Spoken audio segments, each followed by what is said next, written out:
ఈరోజు నేను హనుమాన్పేట గ్రామ ప్రజల తరపు నుంచి టీఆర్ఎస్ పార్టీ నుంచి పోచారం శ్రీనివాసరెడ్డి అన్న కృషి నుంచి భాస్కర్ అన్న కృషితోటి ఈరోజు హనుమాన్పేట గ్రామానికి సర్పంచ్గా నామినేషన్ వేసి వచ్చాను. ప్రజలందరూ ఇంతకుముందు ఏ విధంగా అయితే మన పోచారం శ్రీనన్నకు భారీ మెజార్టీతో గెలిపించి 810 మెజార్టీతో గెలిపించినట్టు నన్ను కూడా మన గ్రామ ప్రజలందరూ ఆ మెజార్టీతో గెలిపించి మంచిగా ఉంచాలని నేను అందరికీ నమస్కారం. జై పోచారం శ్రీనన్న, జై కేసీఆర్ నాయకత్వం వర్ధిల్లాలని కోరుకుంటున్నాను. ప్రతిరోజు జై తెలంగాణ.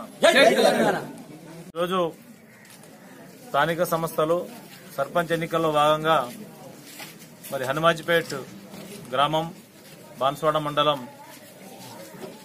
మరి టీఆర్ఎస్ పార్టీ అభ్యర్థి సంగ్రామ్ నాయక్ గారు ఈరోజు మరి అందరూ కార్యకర్తలు నాయకుల సమక్షంలో మరి ఇప్పుడే నామినేషన్ వేసి ఇక్కడికి రావడం జరిగింది. మరి హనుమాజిపేట గ్రామం ఒక మారుమూల ప్రాంతంలో ఉండే గ్రామం.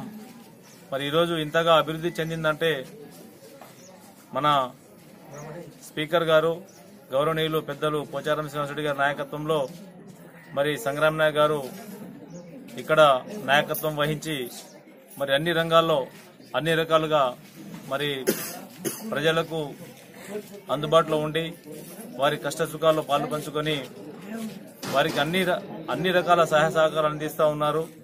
ఆ సందర్భంలోనే ఈరోజు గ్రామం అంతా ఏకమై మరి సంగ్రామ్ నాయకే మళ్లీ సర్పంచ్ గా ఉంటే బాగుంటుందనే ఉద్దేశంతో మరి వారందరూ మరి ఒకసారి మరి సంగ్రామ్ నాయక్ ను బలపరిచి మరి టీఆర్ఎస్ పార్టీ నాయకత్వాన్ని ఒప్పించి సంగ్రామ్ నాయకే మాకు సర్పంచ్ అభ్యర్థిగా ఉండాలని అందరూ కోరి ఈరోజు మరి భారీ ఎత్తున మరి జనసమూహంతో వెళ్లి నామినేషన్ వేసి మరి అక్కడ రావడం జరిగింది.